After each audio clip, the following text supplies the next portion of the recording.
So welcome to WHO in Geneva, to our Facebook audiences. It's the end of Pink October, or Breast Cancer Awareness Month. So we're here to talk to our expert on cancer, Dr. Andre Ilbawi, about what you should know and do in relation to your breasts. Breast cancer is the most common cancer among women globally, with some 2 million cases worldwide in 2018. It's also on the rise in poorer countries, meaning there's a need for much more attention to this issue in countries around the world. Remember, you can ask your questions in the comments. Please feel free to let us know where you're watching from and give us your name. And let's get going. Thank you, Andre, for joining us today. Thank you, Laura. Can you start by telling us, what is the scale of the breast cancer problem globally? Yeah, thanks, Laura, and thanks to our Facebook audience. This is such an important topic for us at WHO because, as you point out, it's a cancer that affects over 2 million women per year. To give you a sense of the scale, that is 4 women every minute. We talk about it in big terms. 2 million can be difficult to interpret, but in high-income countries, that's also equivalent to 1 in 8 women in their lifetime. So you can understand that this is a disease that really does impact so many families around the world. And what also concerns us is we look at the global landscape, we increasingly see that breast cancer is not only a problem for high-income countries. In fact, most breast cancer cases occur in low and middle-income countries. So this is a global problem that affects families around the world. And as we anticipate the changes in the next 20 years, as people live longer, have different risk factor exposures, the number of breast cancer cases in the next 20 years will double. And for people watching at home, they probably want to know, can breast cancer be prevented? Yeah, you raise an important point. Whenever we talk about cancer, prevention is always the most important starting point. And with breast cancer, there are ways that we can help reduce the risk. Now, when we talk about breast cancer, there are certain cancers we can say, for the most part, are almost entirely preventable. For example, with cervical cancer, we know that the vast majority, if not almost all cervical cancer cases can be prevented. Breast cancer is a little different. So we can do certain things to reduce the risk, but women will still have a possibility of developing cancer. The types of risk factors for women to consider, one of the important ones is alcohol use, physical inactivity, obesity, and of course there's other risk factors that women may or may not be able to control, such as the time in which the woman has her first child. And so one of the other really important things that you can do is, of course, to check your breasts and know when to get your breasts checked. Yes. So what's the guidance on that? That's a great point. Now, for us at WHO, the way we divide early detection, that is, finding breast cancer as early as possible, there are 2 techniques, either screening or early diagnosis. Now, both are important for women to be aware of because both can, in fact, reduce the likelihood that breast cancer can harm a woman. The principle of early detection is if we can find cancer at its earlier stage, then in fact we can treat women successfully. Breast cancer does not have to be a death sentence. In fact, for the vast majority of women living in developed countries, they can survive a breast cancer diagnosis and live a full and fruitful life. But for women living in poorer countries who come to a health system later, unfortunately the treatment is less successful, and it's because the disease is more advanced. So you ask, what can a woman do? Now, as it pertains to screening, not every country in the world has a screening program. So if the screening program does exist, then it's important to talk with the doctor or with the healthcare provider and decide, are you the right age? Is this an appropriate test for you? And for the vast majority of women over the age of 50, then a screening program is appropriate. That is, to go to a doctor and have a mammogram performed. But for many women around the world, unfortunately, screening programs do not exist. And for those women, we focus on symptoms. You're absolutely right. A woman, if she finds an abnormality in the breast, by getting to the hospital as quickly as possible, by getting a diagnosis and accessing treatment, that in fact will significantly increase the likelihood that the woman will survive a cancer diagnosis. So what can a woman do specifically? Well, to be aware of one's breasts.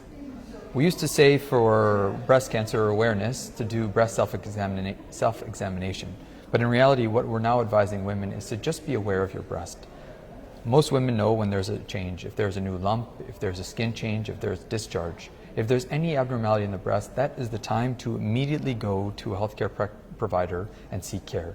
And then from that point, the healthcare system can do a good job of saying, is this cancer or is this not cancer? But time is of the essence.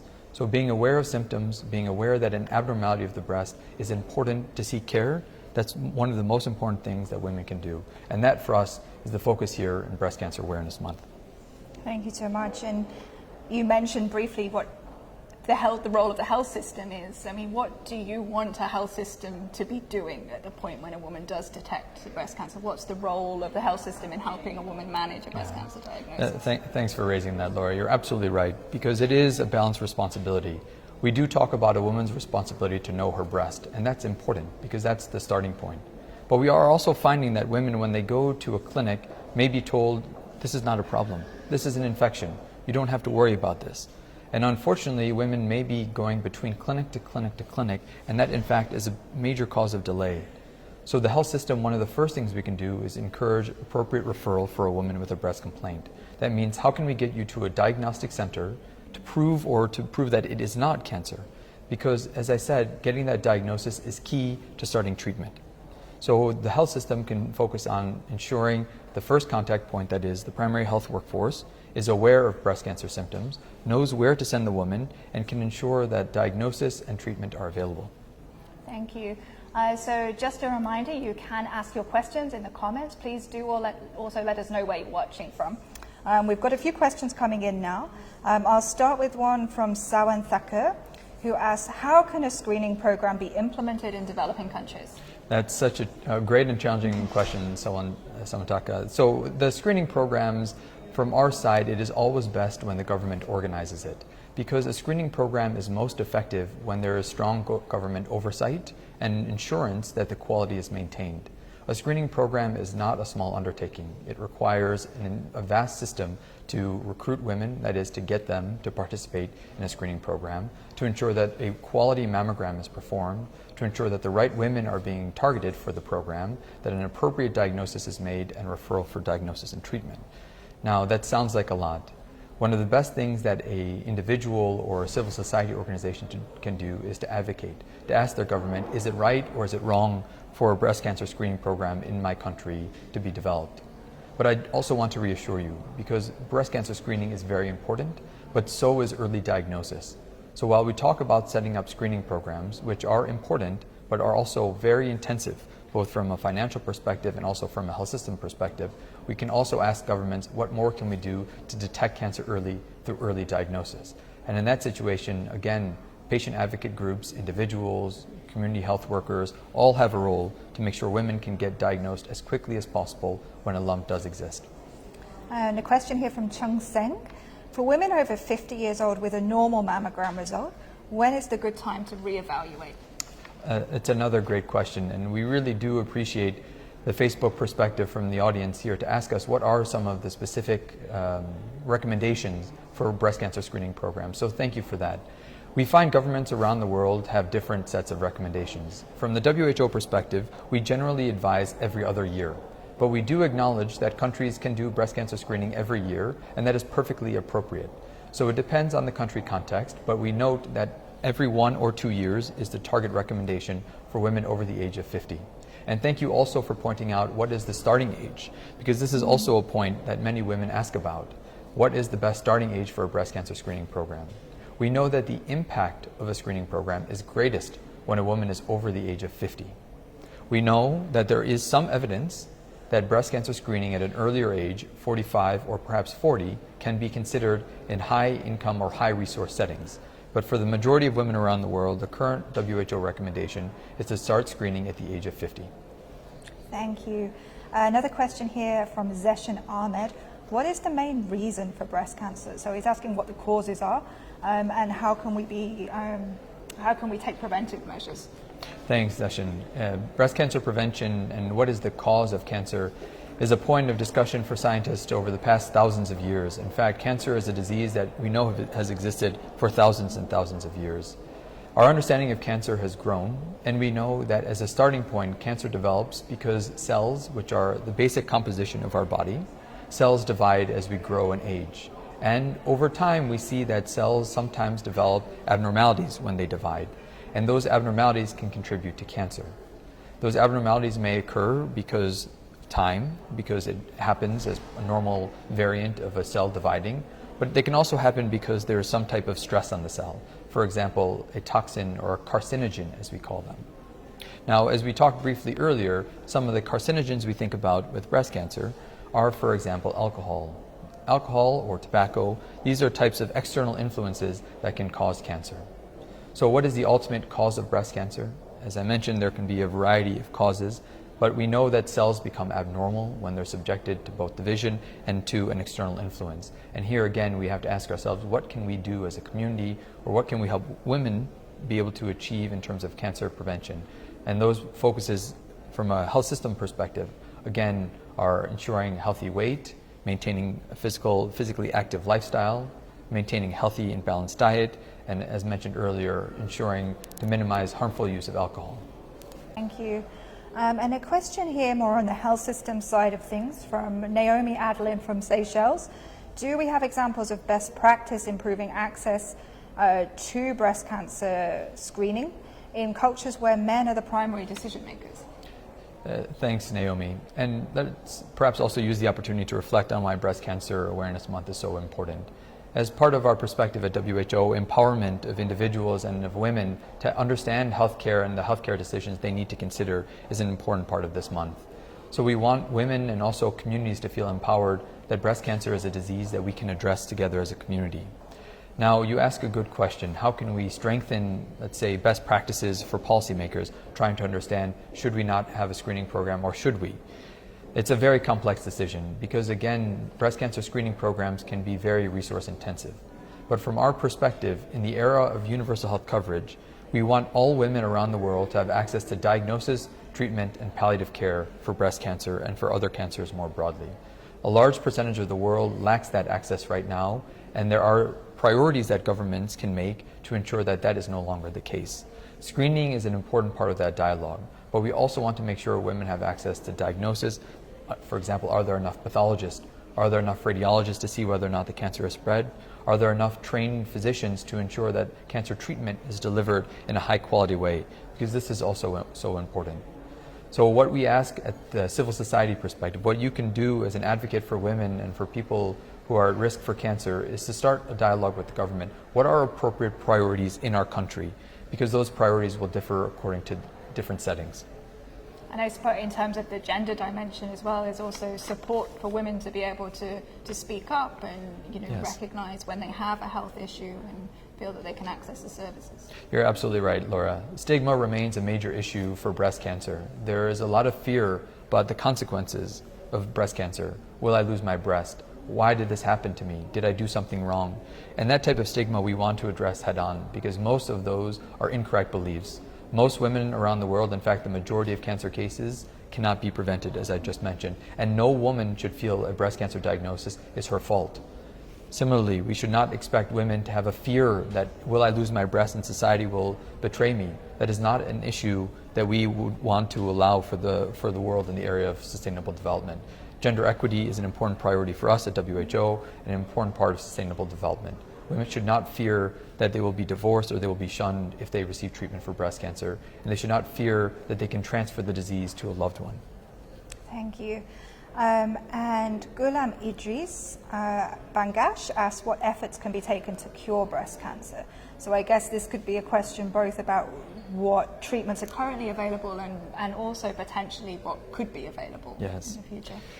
Because breast cancer is such a common cancer, we're excited to see some progress in treatment. Now, when we look at breast cancer treatment in the past 50 years, we know we've seen significant improvement. One of the biggest contributors has been earlier detection of breast cancer. A woman says, this lump is abnormal, I'm going to go seek care, and the care is effective. But we're also seeing improvements in how we treat cancer, both the quality and the availability of treatment. We see new medicines that are coming out almost once or twice a month that are changing the landscape of our understanding of breast cancer. And this is a huge success for the public health community. New medicines, new treatment, improvement in quality, but what we still struggle with is access. We know that the majority of women around the world still don't have treatment to basic cancer services. And cancer treatment does not need to be expensive. In fact, when we look at what are some of the best buys that the World Health Organization is focused on, we know that treatment of breast cancer is a priority because it does not have to be expensive, either for governments or for women. The harsh reality is that we struggle from both inadequate available treatment and also from inaffordable treatment. And that is the next priority for governments to focus on in the era of universal health coverage. Thank you very much. Christy Brent Hudasek, should a person be concerned if they notice knots in the breast at 22? A great question, and thank you also. There is an important perspective that age factors into the risk of breast cancer. So as women age over time, there is an increasing risk of a lump being a cancer. At the age of 22, we cannot say it is impossible that you have or have not cancer. So the first thing to consider is, if you are worried, go to see a primary care provider right away. As a starting point, when we look at WHO recommendations, we say in general, after the age of 30, you should immediately go to a healthcare provider and not delay. Under the age of 30, it is still worthy to see the healthcare provider, but that provider may recommend, let us watch for 1 month or so. The first, for any woman who is concerned, the best advice we can give is seek care immediately. There is no reason for delay. The provider may say come back in a month, and that is an appropriate decision for women who are younger than 30, but they may also say let us do a biopsy. So without knowing a specific scenario, at the age of 22, what the best advice to do is to go ahead and ask a doctor or a community health worker, an appropriate and qualified healthcare practitioner, what should I do with this breast mass? Because every month makes a difference. Skender Seiler asks, are there WHO guidelines on psychosocial support for those affected by breast cancer? Yeah, thank you for raising this important point. And these questions really are so important. I'm glad we're able to discuss this as a large community, because you're raising the issues that we know are so important around the world. The need to support women before, during, and after a breast cancer diagnosis is absolutely critical. And we know it has a major impact for herself, for her loved ones, and for her community. In fact, studies are now showing when a woman is diagnosed with breast cancer, it puts her family's health at risk, and it's our responsibility as a health system to support a woman going through that challenge. Psychosocial support is absolutely a critical element. There are emotional and physical demands that come with a cancer diagnosis beyond the breast itself. And there are successful ways for us to support women going through that. So psychosocial support, or the field of psycho-oncology, is one that we see are increasingly developed in countries around the world. What can we do? Well, the first starting point, again, is to destigmatize it, to share what are you going through, how can we support you, and to also see what are the needs of the family. In some situations, children may have to drop out of school, costs of care may be too high, a husband may not be able to support the broader family through a cancer diagnosis. So what can we do to help women, to help their loved ones, and to help their extended community work through a diagnosis of cancer? Start by asking questions. Can you help me with this? Is there a resource that can support me with that? These are the types of now broader care needs we recognize women, and in fact all people with cancer, have. Thank you. A question here from Mauritius, Dr. Viman Apadu asks, are medical professionals more at risk of developing breast cancers because they are exposed to chemical and radioactive substances at their workplace? Is there a link between exposure to chemical and radioactive substances? Yeah, it's a great question. So the best understanding we have for breast cancer that a general healthcare provider may be exposed to is radiation.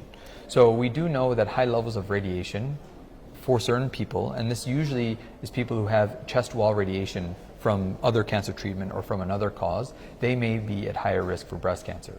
But nearly every provider, if they're able to take a standard, say, protection against exposure, will not have an increased risk. So far as we can tell, doctors, nurses, radiologists, healthcare providers do not have a significantly increased risk. Radiation that one is exposed to, for example, with radiotherapy, as I mentioned, that we think may have a slightly increased risk, but that is for the patient, not for the provider. Okay, thank you. Tripty Rose Joseph asks, what are some of the symptoms that should get a woman worried about the possibilities of breast cancer in the first place? Yeah, thank you. And it's important for us to pause and reflect on this again. There are a variety of symptoms that are associated with breast cancer, but there is one that is the absolute most common for women around the world, and that is a breast lump or a breast mass. And this is why we encourage women to be aware of one's breast. This is not, as we said in the past, to do a standard examination every month at the same time, but rather just to say at any time, is there something different? Do I feel a mass? Am I worried about this? Because a woman's instinct and her familiarity with her breast is the most important way for a woman to be aware of a breast cancer symptom. The vast majority of women, again, detect a mass or a lump, an abnormal feeling area within a specific area of the breast, and that is an immediate trigger for an evaluation for breast cancer. But in reality, there are other symptoms that a woman should be considering. It may be nipple discharge, it may be pain, it may be a skin change, it may be asymmetry, it may be a dimpling of the nipple. So there are a variety of symptoms that can be associated with breast cancer. The majority of women have a breast lump, but the key take-home message here is if you have a symptom that you think is abnormal, any symptom, it is worthy of having an evaluation by a trained healthcare provider. Thank you. I think that's a really strong message to end on. It's the end of Pink October or Breast Cancer Awareness Month.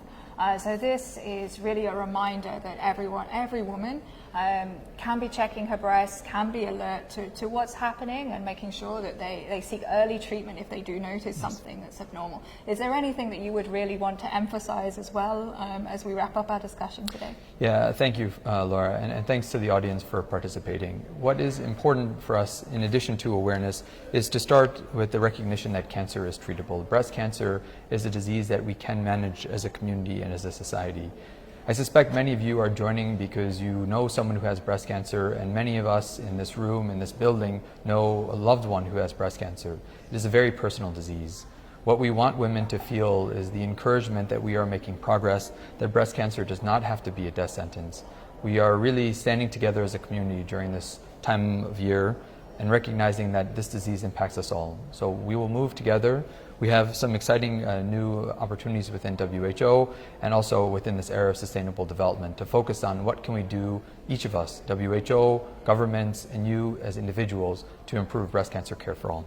Thanks, Laura. Thank you very much, Andre. And thank you so much to our Facebook audience as well. It's been a great discussion. We've had participants from Somalia, Norway, Philippines, Australia, Argentina, India, Vietnam, Botswana, Maldives, USA, Jordan, Armenia, Canada, Greece, Kazakhstan, Nigeria, Cambodia, Kenya, Saudi Arabia, Indonesia, Pakistan, Seychelles, Sudan, Portugal, and Madagascar. I think reflecting the really global interest in this topic. Yeah. So we really appreciate you taking the time to talk to us today. It's our pleasure. And we look forward to seeing you again for our future discussions. Thank you very much. Thank you.